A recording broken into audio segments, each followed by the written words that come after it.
le neveu de mon mari m'a humilié et calomnié lors d'un événement familial après que nous ayons payé ses frais de scolarité, alors j'ai donné à cet enfant gâté une leçon qu'il n'oubliera jamais. J'ai 39 ans, femme, et je suis marié à Jack, 42 ans, homme, depuis plus de 15 ans. Dans l'ensemble, notre mariage a été formidable. Nous n'avons pas beaucoup de problèmes, pas de grosses disputes ou quoi que ce soit à l'exception d'un défi majeur qui nous a frappé il y a quelques années, l'infertilité. Je n'en ai jamais vraiment beaucoup parlé, mais nous voulions tous les deux désespérément des enfants. Nous avons tout essayé, les médecins, les traitements, tout le tralala. Mais rien n'a fonctionné pour nous. L'adoption était quelque chose que nous avions envisagé, mais c'est un processus énorme là où nous vivons. On pourrait penser qu'il serait plus facile d'aider un enfant dans le besoin, n'est-ce pas? Mais ce n'est pas le cas. De plus, avec Jack et moi travaillant à temps plein, il nous semblait impossible de donner à un enfant l'attention qu'il mérite. Nous ne voulions pas être ces parents qui adoptent et qui n'ont ensuite pas de temps pour l'enfant, nous avons donc décidé de mettre ce projet en attente. À cette époque, nous avons eu une idée. Comme nous ne pouvions pas avoir nos propres enfants, nous avons pensé que nous pourrions aider la famille à la place. La sœur de Jack, Karen, 44 ans, femme, était vraiment en difficulté. C'est une mère célibataire avec 3 enfants, et son ex-mari, Frank, était un sacré numéro, un alcoolique complètement irresponsable qui payait à peine la pension alimentaire. Karen faisait de son mieux, travaillant à 2 emplois juste pour s'en sortir, mais il était clair qu'elle se noyait. Ses enfants, Lily, 23 ans, femme, Max, 20 ans, homme, et Lucas, 17 ans, homme, étaient de bons enfants, mais il était évident que Karen ne pouvait pas payer leurs études. Alors, étant les personnes gentilles que nous sommes, Jack et moi avons décidé que nous aiderions à payer la scolarité des enfants. Cela nous a semblé être la bonne chose à faire. Nous ne voulions pas que Karen ou les enfants aient l'impression de n'avoir aucune option, et nous avions suffisamment d'économies pour couvrir les frais de scolarité. De plus, c'est la famille, vous savez? On aide quand on peut. Au début, tout semblait bien se passer. Karen était super reconnaissante, et ses enfants étaient respectueux, du moins à l'époque. Lily, l'aînée, a toujours été une excellente élève. Elle a obtenu son diplôme universitaire, a trouvé un excellent emploi et était en train de se faire une place. Elle nous remerciait tout le temps pour ce que nous avions fait, même si elle aurait probablement pu s'en sortir toute seule, mais nous étions heureux de l'aider. Max et Lucas étaient plus jeunes, encore au lycée, et à l'époque, ils semblaient être de bons enfants aussi. Ils réussissaient bien à l'école, et tout semblait fonctionner. Nous aidions, les enfants se débrouillaient bien, et Karen n'était pas aussi stressée. Gagnant-gagnant, n'est-ce pas? Eh bien, les choses ont commencé à mal tourner au moment où Max a terminé le lycée. C'est là que j'ai commencé à remarquer un changement dans sa façon d'agir. Il a obtenu son diplôme, et nous lui avons demandé, comme nous l'avions fait avec Lily, quels étaient ses projets pour l'université. Au lieu d'être excité ou même reconnaissant, Max nous a balancé, « Je ne veux pas aller à l'université. Donnez-moi juste l'argent à la place. » Je me souviens que Jack et moi l'avons regardé fixement, confus, en nous disant, « Quoi? L'argent pour l'université n'est pas de l'argent de poche que tu peux dépenser pour n'importe quoi. » Alors, Jack lui a demandé, « Pourquoi veux-tu l'argent ?» Max a dit nonchalamment qu'il voulait créer une entreprise, comme si nous aurions déjà dû le savoir.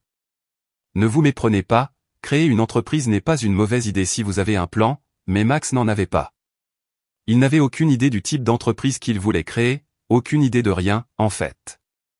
Il a juste dit, je trouverai bien, comme si c'était suffisant pour que nous lui donnions des milliers de dollars. Jack l'a pressé un peu plus, demandant, d'accord, quelle est l'idée d'entreprise? Tout ce que Max a pu dire, c'est, quelque chose en ligne. C'était tout. Pas de détails, pas de stratégie, rien de rien. Juste, quelque chose en ligne. C'était comme s'il nous prenait pour des idiots ou quelque chose du genre.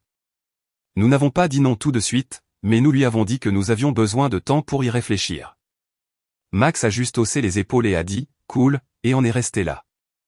Mais ce n'était pas la fin de l'histoire. Quelques semaines plus tard, Max a commencé à nous relancer comme si c'était notre responsabilité de lui donner cet argent. Il envoyait des textos à Jack tout le temps, demandant si nous avions pris une décision.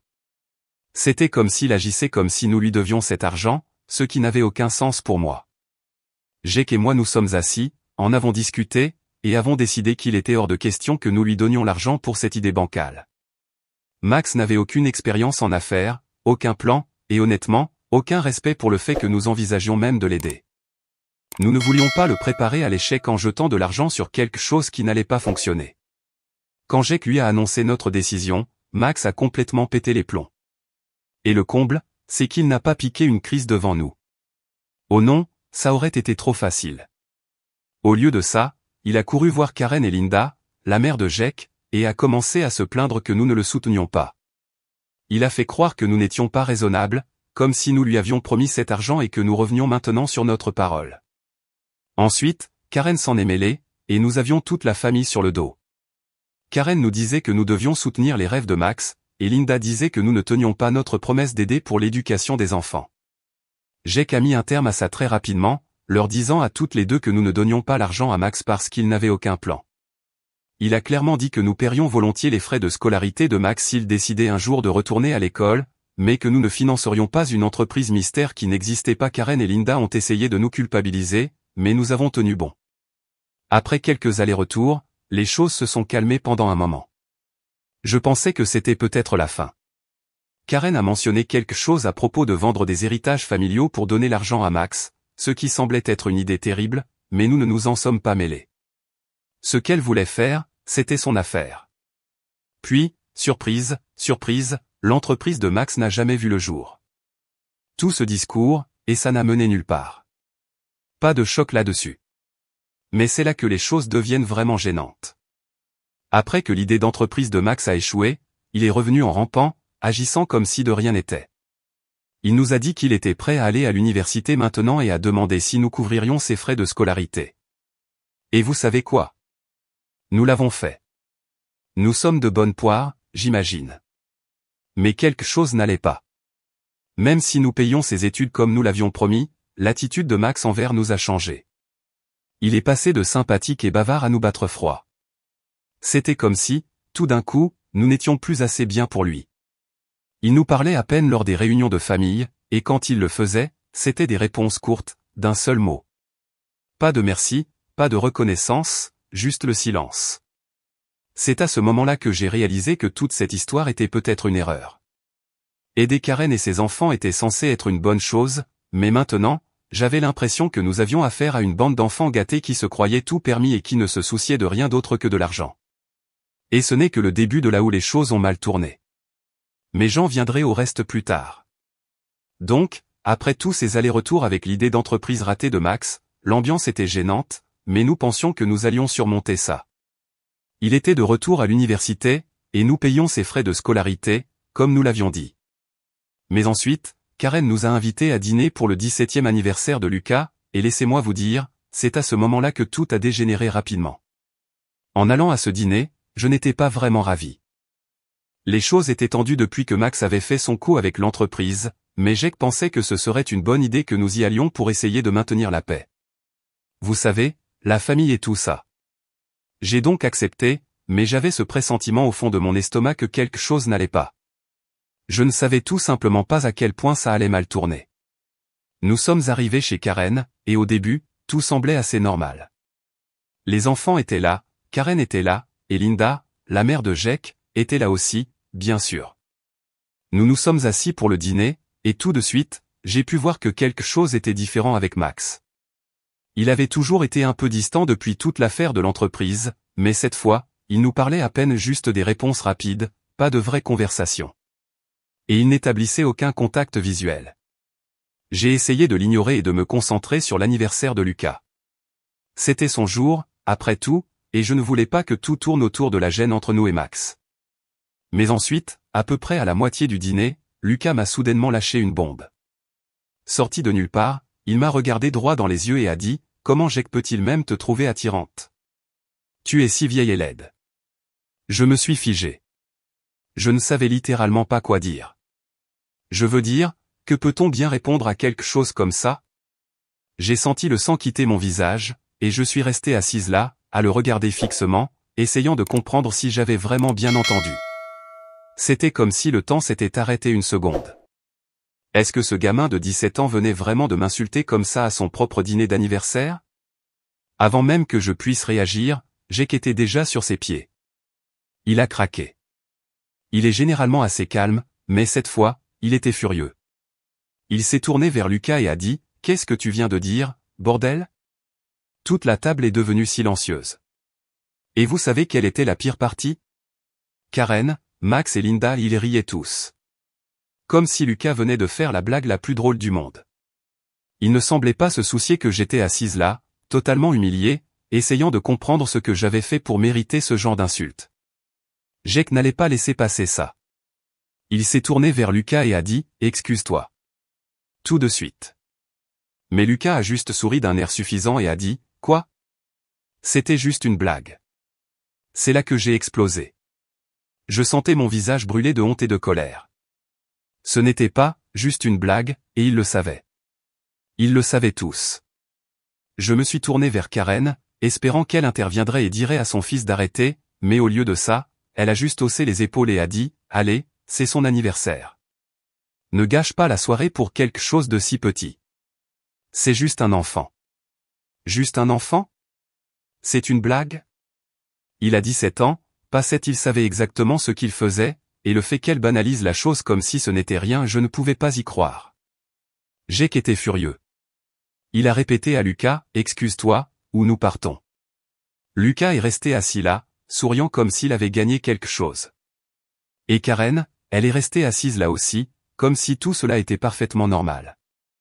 Linda, bien sûr, est intervenue avec son habituel, « Les gens peuvent avoir des opinions », comme si me traiter de laide à un dîner de famille était une sorte de critique valable. C'en était trop. Jake s'est levé, m'a pris la main et a dit, « Nous partons. » Cette conversation n'ira nulle part tant que vous ne vous excuserez pas tous auprès d'elle. Alors que nous nous levions pour partir, Linda m'a attrapé le bras et a essayé de me faire rasseoir sur ma chaise. Allez, c'est son anniversaire. N'en fais pas toute une histoire. Il ne le pensait pas, a-t-elle dit, comme si c'était moi qui rendais les choses gênantes. Elle a eu le culot de me dire que je devrais savoir comment gérer les critiques des enfants.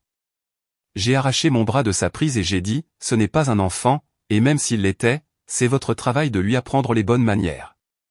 Et le comble, pendant que tout cela se passait, je pouvais voir Lucas et Max assis là, souriant d'un air suffisant comme si toute cette histoire était une sorte de jeu pour eux. Ils trouvaient ça drôle, comme s'ils avaient accompli exactement ce qu'ils voulaient faire, me faire sentir comme une moins que rien. Je les ai regardés tous les deux et j'ai dit, ce n'est pas drôle. Vous êtes méchants, et un jour, vous paierez pour traiter les gens comme ça. Puis je suis sorti avant que quiconque puisse dire autre chose. Jake m'a suivi de près, fumant de rage. En montant dans la voiture, je sentais la colère monter en moi. Je tremblais, non pas à cause de ce que Lucas avait dit, mais à cause de la façon dont tout le monde avait agi comme si ce n'était pas grave, comme si c'était mon problème d'être contrarié, comme si c'était moi qui surréagissais. Nous sommes rentrés à la maison en silence, mais je pouvais dire que Jake était tout aussi furieux que moi. Quand nous sommes arrivés, nous n'en avons même pas parlé. Nous avions tous les deux juste besoin de nous calmer et de digérer ce qui s'était passé. Mais ça ne s'est pas arrêté là. Une semaine plus tard, Karen et Linda se sont présentées chez nous à l'improviste, essayant de s'excuser. Je vous épargnerai les détails de ce désastre, mais disons simplement que c'était l'une des excuses les plus fausses que j'ai jamais entendues. Et vous savez quoi? Lucas ne s'est jamais excusé. Pas une seule fois. Toute cette histoire a été un signal d'alarme pour moi. J'ai réalisé que peu importe à quel point nous aidions Karen et ses enfants, peu importe combien nous donnions, ça n'avait pas d'importance. Ils ne nous respectaient pas. Ils ne se souciaient pas de nous. Et c'est à ce moment-là que j'ai su que les choses ne seraient plus jamais les mêmes. Donc, après tout ce désastre au dîner d'anniversaire de Lucas, Jake et moi avons décidé de garder nos distances avec Karen et les autres. Honnêtement, nous en avions assez. On ne peut supporter qu'une certaine quantité de manque de respect avant de cesser de s'en soucier. Mais bien sûr, il ne leur a pas fallu longtemps pour revenir en rampant.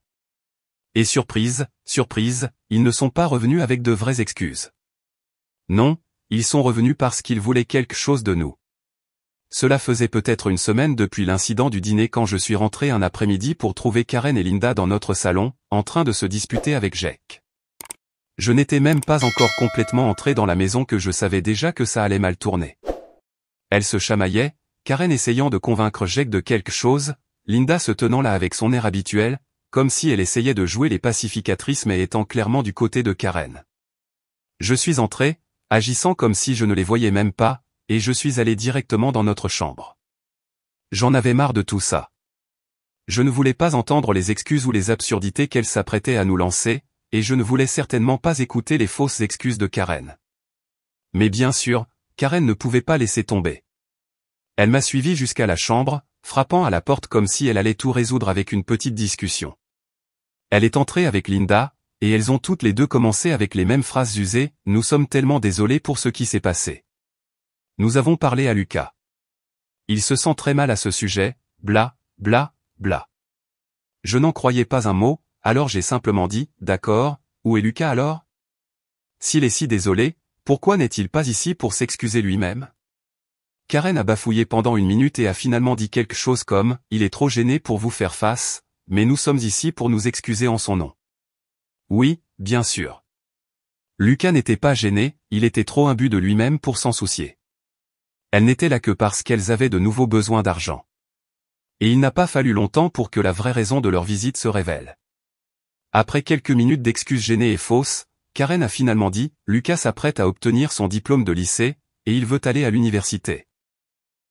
Eh bien, nous espérons que vous nous aiderez avec les frais de scolarité, comme vous l'avez fait pour Lily. » Je suis restée assise là, à les regarder, me demandant si elles réalisaient même ce qu'elles demandaient. Après tout ce qui s'était passé, après la façon dont leurs enfants m'avaient traité, elles étaient vraiment là à demander de l'argent comme si de rien n'était. Pas de vraies excuses, pas de prise de responsabilité, juste une demande de faveur directe. J'ai regardé Jake, attendant qu'il dise quelque chose, mais il est resté là, les bras croisés, fumant de rage. Alors j'ai finalement dit, nous ne paierons rien tant que Lucas ne se sera pas excusé. Et pas par votre intermédiaire. Il doit venir ici et me le dire en face. Tant que cela n'arrivera pas, ne nous demandez rien. Karen et Linda semblaient stupéfaites, comme si elles ne pouvaient pas croire que j'avais dit ça.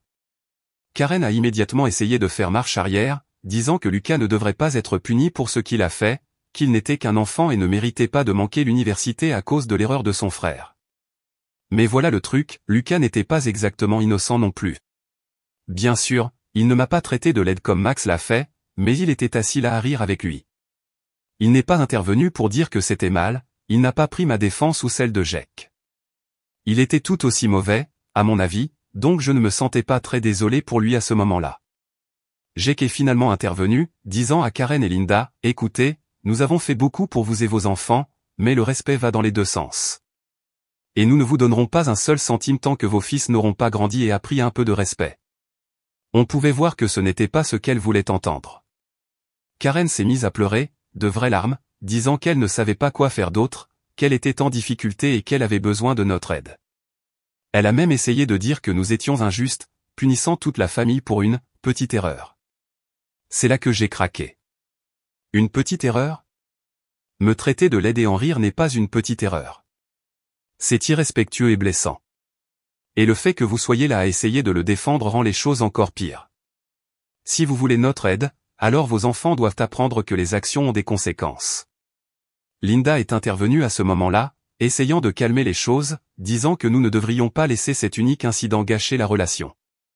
Elle a fait tout le discours, nous sommes une famille, nous disant que nous devrions pardonner et passer à autre chose parce que c'est ce que fait la famille. Mais honnêtement, j'en avais assez. J'en avais marre d'être la plus intelligente, celle qui pardonnait toujours et passait à autre chose pendant qu'ils continuaient à profiter de nous. Alors je leur ai dit, non. Tant que vos fils ne montreront pas un vrai remords et du respect, nous ne paierons rien. Vous devez vous débrouiller seuls. La conversation a tourné en rond pendant un moment encore, avec Karen et Linda essayant tous les angles pour nous faire changer d'avis, mais Jake et moi avons tenu bon. Nous n'allions pas les laisser nous culpabiliser pour leur donner de l'argent. Nous avions été plus que généreux avec eux pendant des années, et voilà les remerciements que nous recevions. Ça n'allait plus se produire. Finalement, elles sont parties, Karen toujours en pleurs et Linda l'air furieuse.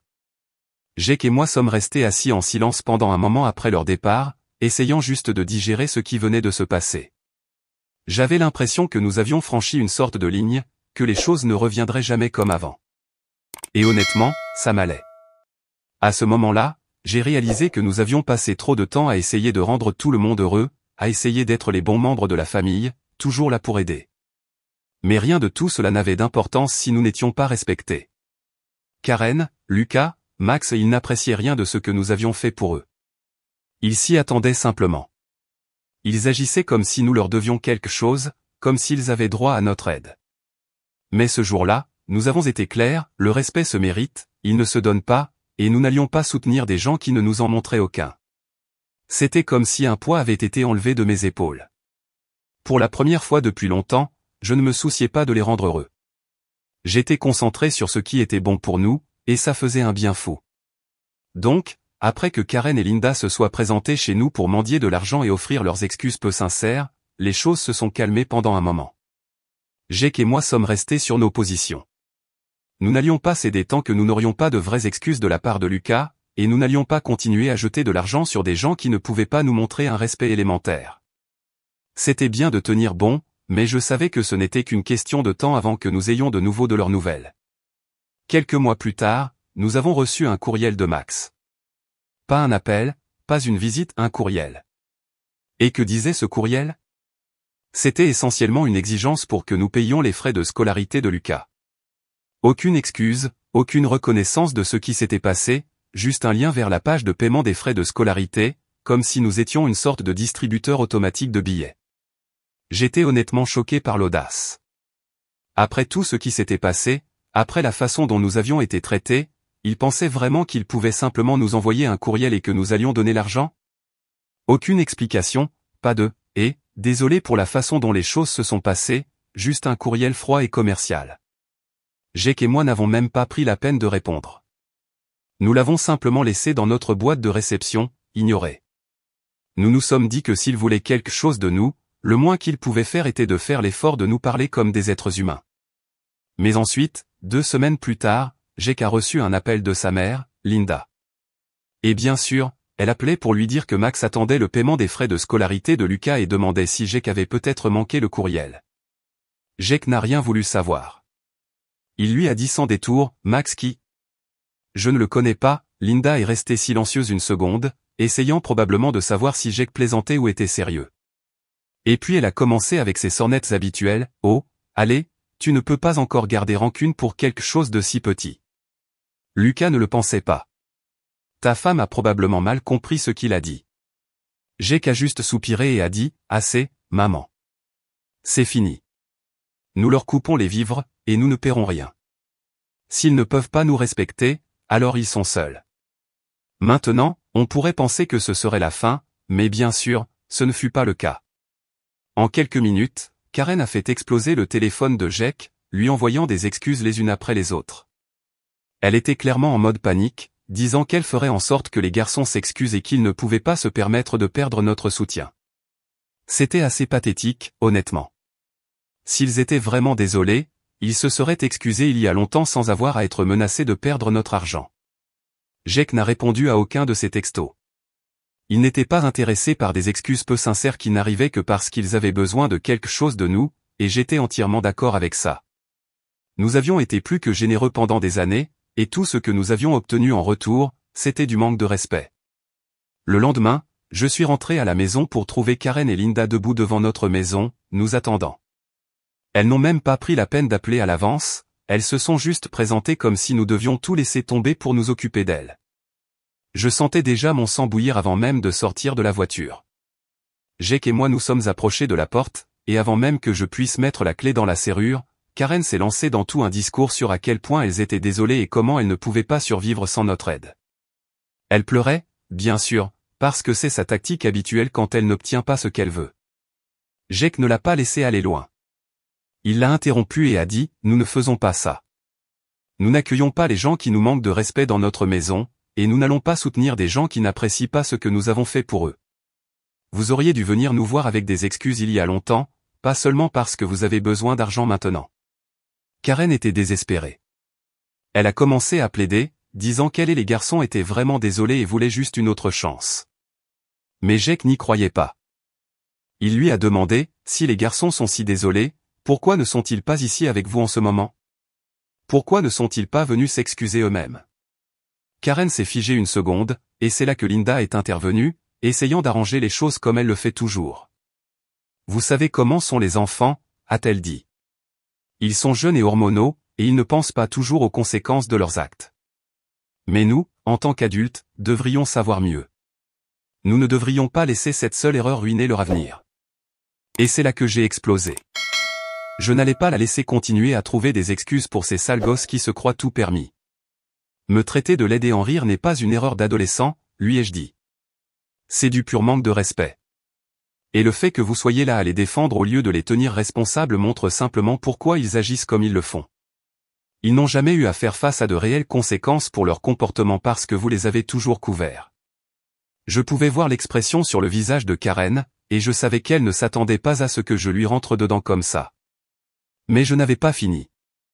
J'ai pitié de vos garçons, lui ai-je dit, parce qu'ils vont avoir du mal dans la vie s'ils n'apprennent pas un peu de respect élémentaire. Et c'est de votre faute, Karen. Vous les avez laissés grandir en pensant qu'ils peuvent traiter les gens comme ils le veulent et obtenir tout ce qu'ils demandent. Ce n'est pas comme ça que le monde fonctionne. Pendant tout ce temps, Linda est restée là, l'air de vouloir dire quelque chose mais ne sachant pas quoi. Karen, d'un autre côté, commençait à devenir défensive, comme si elle était sur le point de répliquer, mais Jake est intervenu avant qu'elle ne le puisse. Nous vous avons donné de nombreuses chances, a-t-il dit, mais c'est fini. Nous en avons assez. Ne nous demandez plus rien. Karen s'est remise à pleurer, essayant de jouer la victime, mais aucun de nous ne tombait dans le panneau. Jake a simplement ouvert la porte et a dit, il est temps pour vous de partir. Elles sont parties après ça, et honnêtement, c'était comme si un poids avait été enlevé de mes épaules. Pendant des années, nous nous étions pliés en quatre pour aider Karen et ses enfants, et pourquoi? Rien d'autre que de l'arrogance et du manque de respect. Je savais que nous avions fait le bon choix. On profitait de nous, et à partir de ce moment-là, nous leur coupions complètement les vivres. Plus d'argent, plus d'aide. Ils étaient seuls. Et si cela signifiait qu'ils devaient un peu lutter pour apprendre quelques leçons, alors ainsi soit-il. Après que nous ayons dit à Karen et Linda de partir et que nous ayons clairement indiqué que nous leur coupions les vivres, je pensais que nous pourrions enfin avoir un peu de paix. Mais ce n'est pas comme ça que les choses se passent avec des gens comme eux, j'imagine. Si vous pensez qu'ils nous ont laissés tranquilles après ça, vous vous trompez. Il ne leur a pas fallu longtemps pour revenir, essayant différentes manières de nous culpabiliser pour nous faire donner ce qu'ils voulaient. Cette fois, cependant, nous n'avons pas cédé. Nous en avions fini. Ainsi, quelques semaines après la grande confrontation chez nous, Jake et moi avons été invités à un événement familial. Le grand-père de Jake fêtait ses 75 ans, et toute la famille allait être là pour célébrer. Nous n'étions pas sûrs de vouloir y aller. L'idée de passer une journée entourée de Karen, Max et Lucas ne m'enchantait pas vraiment. Mais le grand-père de Jake avait toujours été bon avec nous, et nous ne voulions pas manquer son grand jour à cause des drames. Nous avons donc décidé d'y aller. Quand nous sommes arrivés, tout semblait bien se passer au début. Les gens se mêlaient, riaient et prenaient des nouvelles. Le grand-père était de bonne humeur, et il semblait que la journée allait se dérouler sans heurts. Nous avions réussi à éviter Karen et ses garçons jusqu'à présent, ce qui était déjà une victoire pour moi. Mais bien sûr, ça n'allait pas durer. J'aurais dû m'en douter. J'étais avec Jake, en train de parler à son cousin, quand j'ai remarqué que Lucas et Max me regardaient de l'autre côté de la pièce. Ils n'essayaient même pas de le cacher, ils étaient juste là à me fixer comme si j'étais une sorte de blague. Je les ai ignorés au début, essayant de ne pas laisser cela gâcher mon humeur, mais je pouvais sentir leurs yeux sur moi tout le temps. Chaque fois que je jetais un coup d'œil dans leur direction, ils se chuchotaient quelque chose, souriant d'un air suffisant comme s'ils préparaient quelque chose. Maintenant, je ne suis pas le genre de personne qui laisse les choses passer facilement, mais c'était le jour du grand-père, et je ne voulais pas faire de scène. J'ai essayé de me dire que je surréagissais, que peut-être ils ne parlaient même pas de moi et que j'étais juste paranoïaque. Mais ce sentiment au fond de moi me disait que je ne me trompais pas. Puis, pendant le toast, le père de Jake faisait ce discours sincère sur la famille et à quel point le grand-père comptait pour nous tous. J'ai surpris Lucas en train de me regarder droit dans les yeux, chuchotant quelque chose à Max. Max a ri, et je pouvais les voir tous les deux regarder ma robe, souriant comme des idiots. C'était dégoûtant. Ces gamins avaient la moitié de mon âge, et ils se comportaient comme des pervers, me reluquant et faisant des blagues comme s'ils étaient dans un vestiaire de collège. À ce moment-là, j'ai décidé que je n'allais pas rester assise là à encaisser. Assez, c'était assez.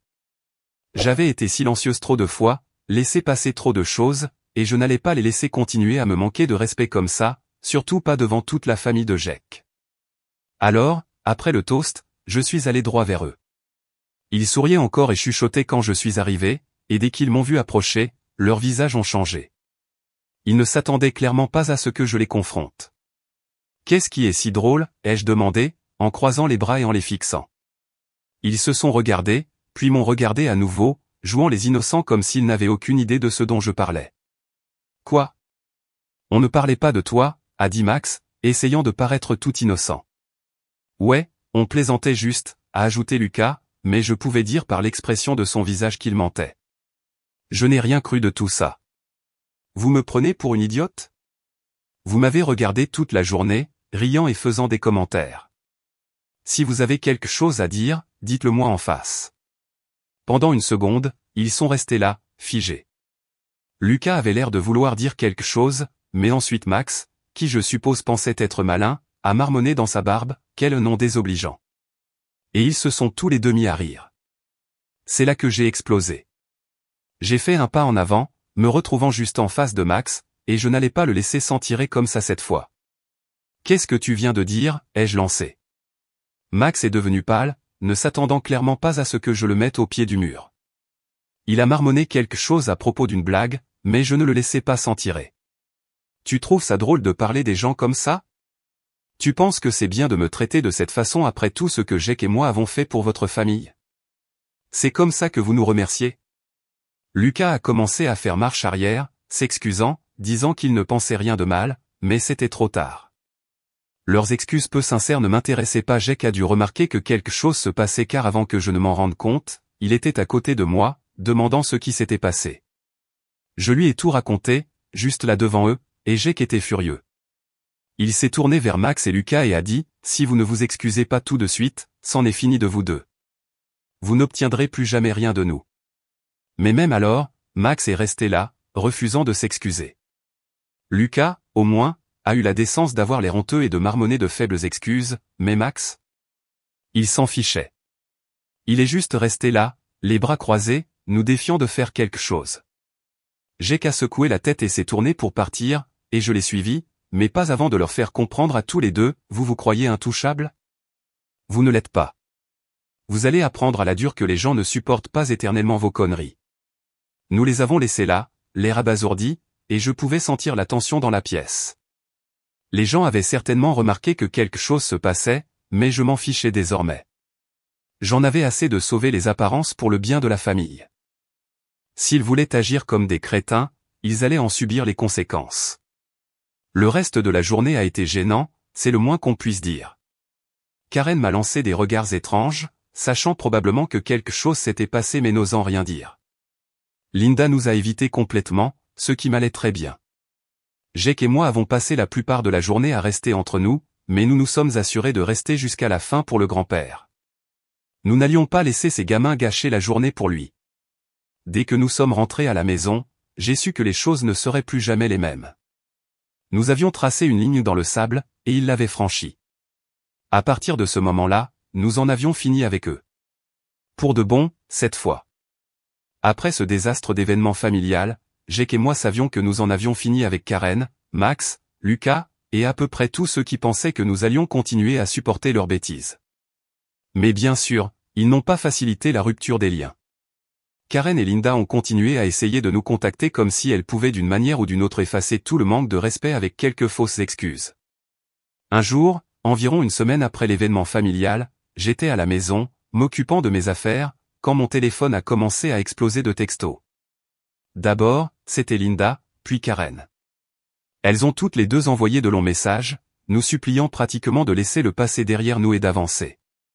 Je n'ai même pas eu besoin de tout lire pour savoir de quoi il s'agissait, plus de culpabilisation, plus de tentatives pour nous faire sentir mal de ne pas être assez indulgents. Je n'ai pas répondu. Jake non plus. Nous n'allions pas tomber à nouveau dans ce piège. Nous avions déjà pris notre décision, et nous n'allions pas les laisser se faufiler à nouveau dans nos vies juste parce qu'ils avaient besoin de quelque chose de nous. Puis, quelques jours plus tard, Karen s'est présentée au travail de Jake. Elle n'a pas texté, n'a pas appelé, elle s'est juste présentée, comme si cela allait d'une manière ou d'une autre tout arranger. Elle est restée assise dans le hall pendant plus d'une heure, attendant que Jake sorte pour lui parler. Mais quand Jake a appris qu'elle était là, il n'a même pas pris la peine de descendre. Il a dit à la réceptionniste de lui faire savoir qu'il était occupé et ne pouvait pas la voir. Karen est partie après un certain temps, réalisant probablement que sa tactique de culpabilisation n'allait pas fonctionner cette fois. Mais ce n'était pas la fin. Quelques jours plus tard, j'ai reçu un message de Lily, la fille aînée de Karen. Or, Lily était toujours celle que nous aimions vraiment. Elle était respectueuse, elle travaillait dur, et elle ne semblait pas avoir cette même attitude arrogante que Max et Lucas. Elle avait déménagé pour le travail et s'en sortait très bien, donc nous ne nous attendions pas à avoir de ses nouvelles au milieu de tout ce drame. Son message était court mais direct.